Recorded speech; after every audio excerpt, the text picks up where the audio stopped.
My parents wanted to sell my country house to buy an apartment for my sister. Mom said, she's pregnant now, and she needs her own place. I secretly sold it. 2 weeks later, Dad broke in there, not knowing the buyer was. I'm Robin, 32, and I guess I should tell you about my family first because they're kind of the main problem here. My parents are in their late 50s, and let's just say they've always been pretty controlling. Then there's my younger sister Kayla, who's 26 and got married about 6 months ago. She's always been the golden child, you know? The one who could do no wrong while I was just expected to quietly help everyone out financially whenever they needed it. 3 years ago, I bought this small country house up in the mountains. Nothing fancy, but it was mine. I loved that place even though I didn't get to visit as often as I wanted to. Work keeps me pretty busy, but whenever I did make it up there, it felt like my little escape from everything. Anyway, that Saturday morning my phone rings at like 8 a.m. It's my realtor, Mike, who helped me buy the house originally. Real nice guy. We had this agreement that if I ever wanted to sell, I'd go through him first. Hey, Robin, he says, sounding confused. I gotta ask you something. Are you planning to sell your mountain house? Because I just saw it listed online and I thought we had a deal. I nearly choked on my coffee. What? Mike, I have no idea what you're talking about. I'm not selling anything. That's weird, he says. There's an ad that went up about a week ago. Says it's your house, has all the right details.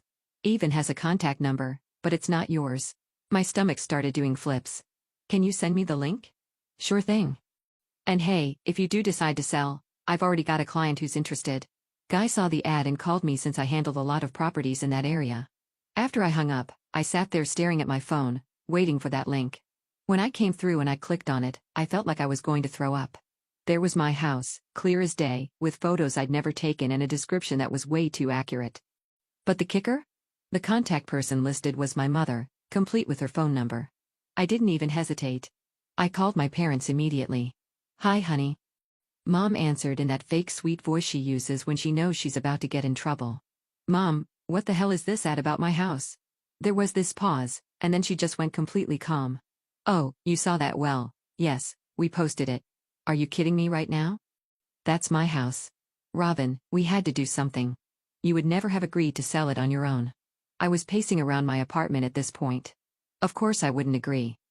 It's my property. You can't just decide to sell someone else's house.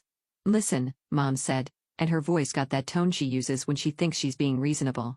Kayla just got married. She's pregnant now, and she needs her own place. The money from your house would be perfect for a down payment on a nice apartment.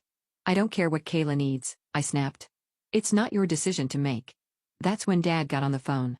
I could hear him in the background before Mom handed it over. Robin, you need to think about family here, he said. Remember when we asked you for help with Kayla's wedding? We needed a 100,000 and you only gave us 10. A good sister would have paid for the whole thing. I couldn't believe what I was hearing. I gave you what I could afford. And now you want to steal my house? It's not stealing. Mom took the phone back. We're family. Kayla barely has anything, and you hardly even use that house. We're up there more than you are. That doesn't matter. It's still mine. Robin, be reasonable. Your sister is pregnant and needs help. This is what families do for each other. I tried to stay calm. Look, even if you wanted to do this, you can't sell my house without my signature. Mom actually laughed, actually laughed at me. Oh, sweetie. We've got that figured out. What do you mean? We have copies of all your documents. Your ID, examples of your signature. We've been handling some of your paperwork for years, remember? This won't be a problem at all. Dad jumped back in. We've been planning this for a while, Robin. We know exactly what we're doing. I hung up without another word.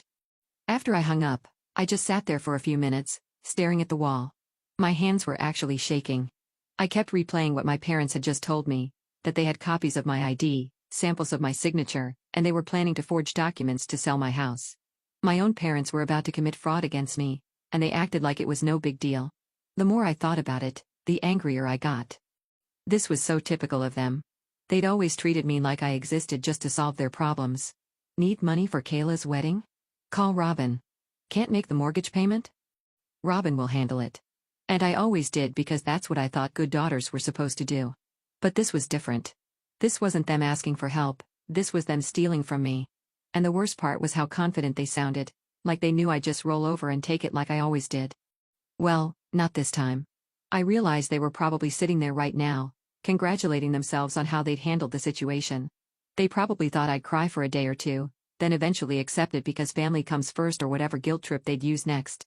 They figured I'd never actually fight back, never call the police, never take them to court. That's when I knew what I had to do. If they wanted to race to sell my house, then we'd have a race. But I was going to win. I called Mike back immediately. Hey, it's Robin again. About that buyer you mentioned, how serious is he? Pretty serious.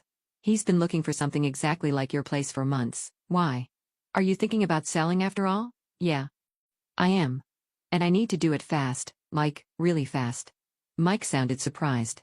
How fast are we talking? As fast as legally possible. If your buyer can close quickly, I'll knock $10,000 off the asking price. And I'll pay you a speed bonus on top of your regular commission if we can get this done within the week. There was a pause. If he's really interested and has his financing ready, we could potentially close by next Friday. Perfect. Do it. After I hung up with Mike, I felt this weird rush of adrenaline. For the first time in years, I was taking control instead of just reacting to whatever my family demanded. But I wasn't done. While I waited to hear back about the buyer, I logged into my online banking and started making some changes. First, I removed my parents' access to my accounts.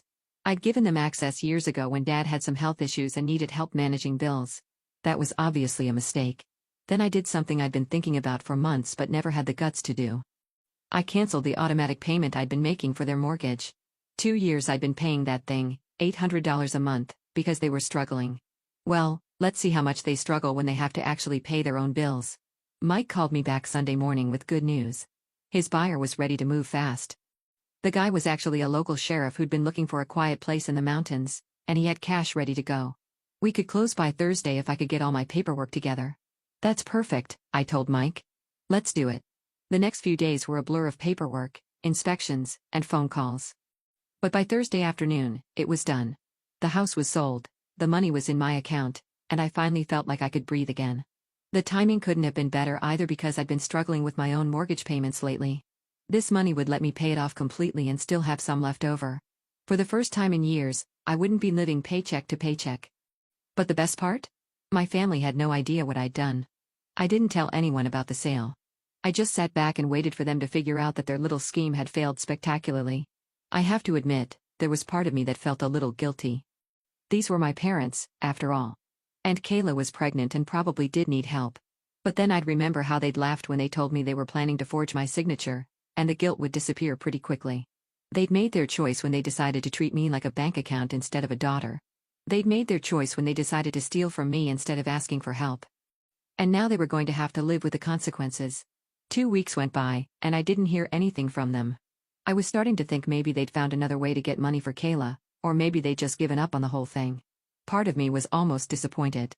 I'd been looking forward to their reaction when they found out what I'd done. But then, on a Tuesday morning, my phone started ringing, and it didn't stop. First it was Mom, then Dad, then Kayla, then Mom again. I let them all go to voicemail at first, but they just kept calling. Finally, I answered when Mom called for the 4th time. Robin, what is going on? She sounded panicked. I went to the house yesterday with some buyers, and there are new locks on all the doors. Did you change the locks? I kept my voice calm and even. I sold the house, Mom. There was this long silence. Then she started laughing, but it wasn't a happy laugh. It was that nervous, hysterical laugh people do when they're in denial. Very funny, Robin, but seriously, what's with the new locks? The buyers are getting impatient, and this is just making everything more complicated. I'm not joking. I sold the house last week. Those new locks were installed by the new owners. If you have questions about the property, you'll need to talk to them. I don't own it anymore. And then I hung up. After that I thought that would be the end of it for a while. Boy, was I wrong. My phone started ringing again almost immediately, but this time it was Kayla calling. I let it ring a few times before I picked up.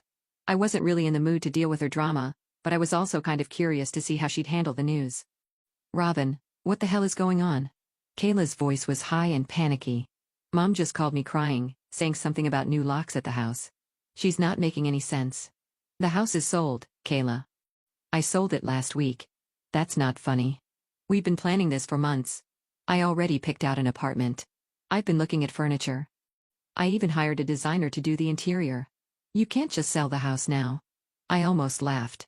The entitlement was just incredible. I can sell my own house whenever I want to. It was never yours to begin with. But we need that money. I'm pregnant, Robin. We're trying to start a family here. Then maybe you and your husband should get jobs that actually pay enough to support a family. You're being cruel.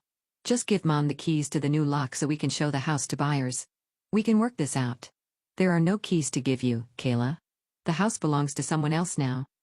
Figure out your own life. And I hung up on her too. For the next few days, it was quiet again.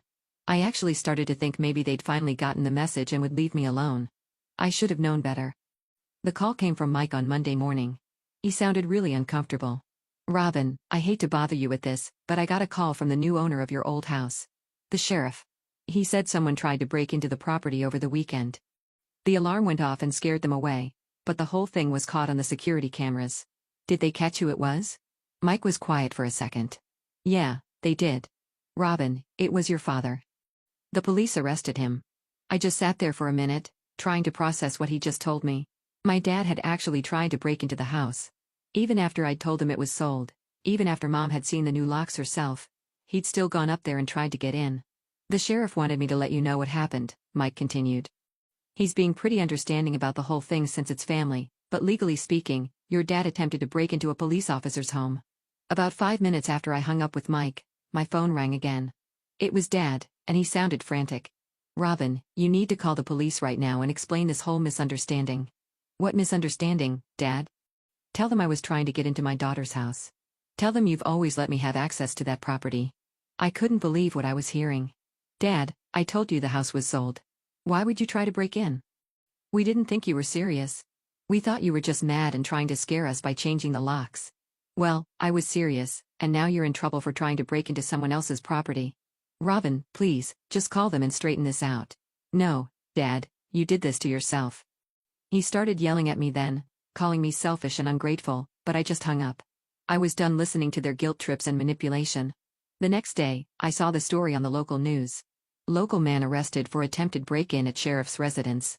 They didn't mention his name, but they said the suspect had been aggressive during the arrest and had insulted the officers.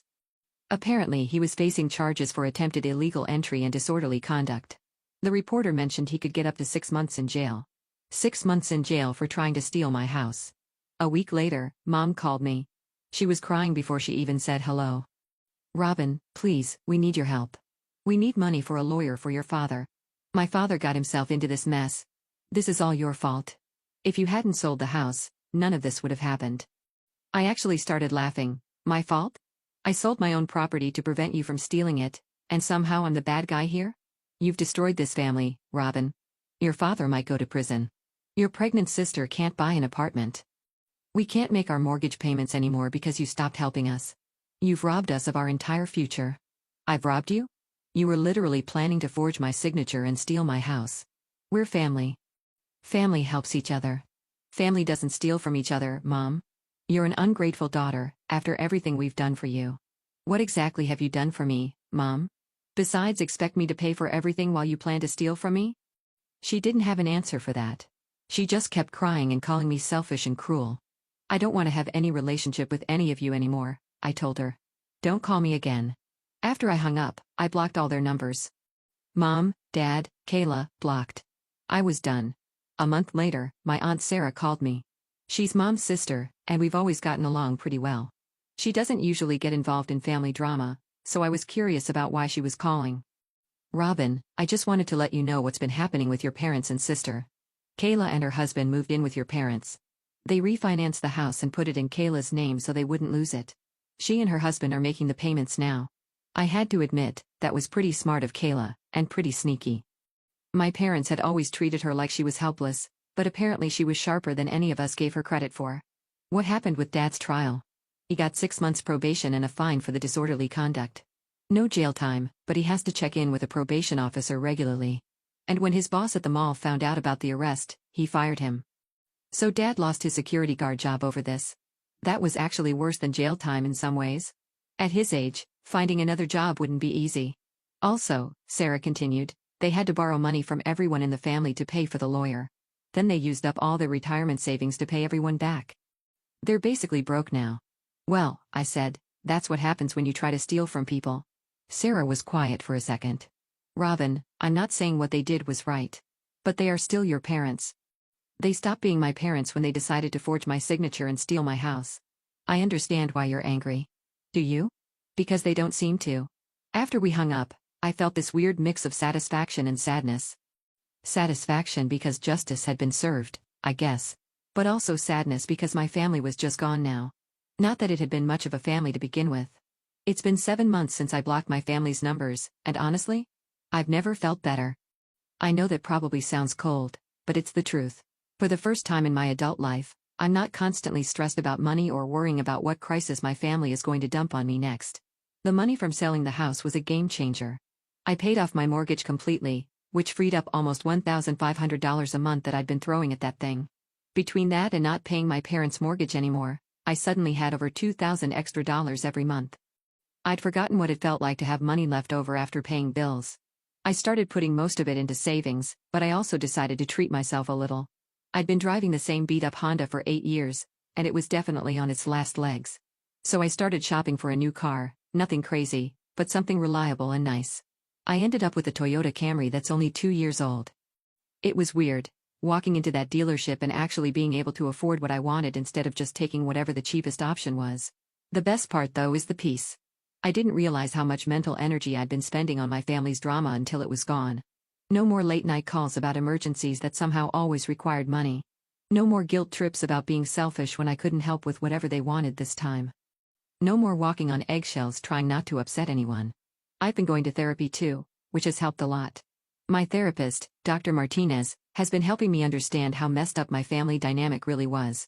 Apparently there's a term for what they were doing to me: financial abuse.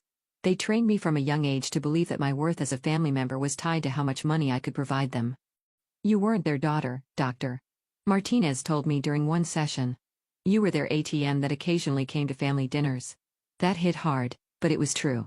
When I really thought about it, almost every conversation I'd had with my parents in the last few years had involved them asking for money in some way. Help with the mortgage, help with car repairs, help with Kayla's wedding, help with medical bills. And when I couldn't help as much as they wanted, I was selfish and ungrateful. The therapy has also helped me realize that what they did with the house wasn't just wrong, it was criminal. They were planning to commit fraud, forgery, and theft, and they acted like I was the unreasonable one for being upset about it. Normal families don't steal from each other. Normal families don't forge signatures. Normal families don't try to break into houses that don't belong to them anymore. I've heard a few updates through Aunt Sarah, who still calls me occasionally. She doesn't push me to reconcile with my family, which I appreciate. She just lets me know what's going on in case I want to know. Dad's probation ended last month, but he still hasn't found another job. Apparently, having an arrest record makes it pretty hard to get hired as a security guard, which was basically all he knew how to do. Mom has been working extra shifts at her part-time job at the grocery store, but it's not enough to cover all their expenses. Kayla had her baby, a little girl. Part of me felt sad when Sarah told me that because I'm an aunt now and I'll probably never meet my niece. But then I reminded myself that Kayla made her choice when she decided to help steal from me. Actions have consequences. The most interesting update was that Kayla and her husband are apparently having problems. Turns out, living with your in-laws while trying to raise a newborn is stressful. Who would have thought? Sarah mentioned that Kayla's been complaining about feeling trapped in the house with my parents, and her husband has been talking about moving out. But since Kayla owns the house now and my parents can't afford to live anywhere else, it's complicated. I have to admit, there's a part of me that feels a little vindicated by all this.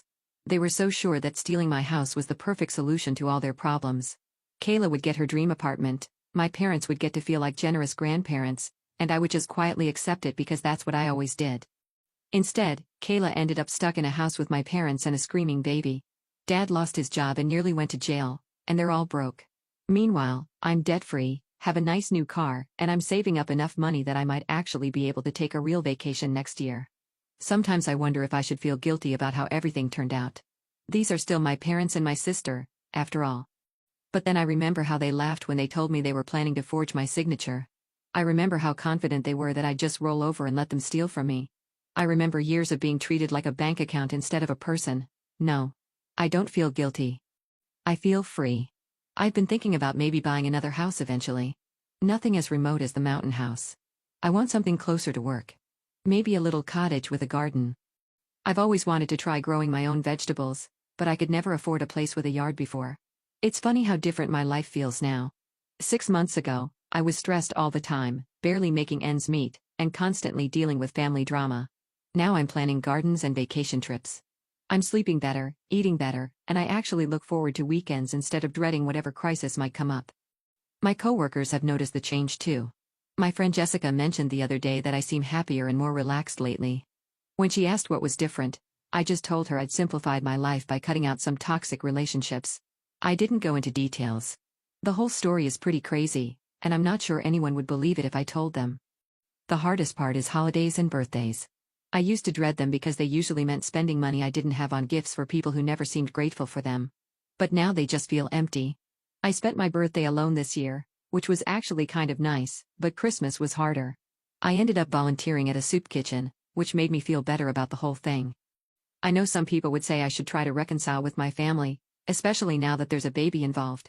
But I don't think they've learned anything from what happened. Based on what Sarah tells me, they still think I'm the villain in this story. They still think I'm selfish and cruel for not letting them steal my house. Until they can acknowledge that what they did was wrong, there's no point in trying to rebuild anything. Besides, I like my life now. I like having control over my own money.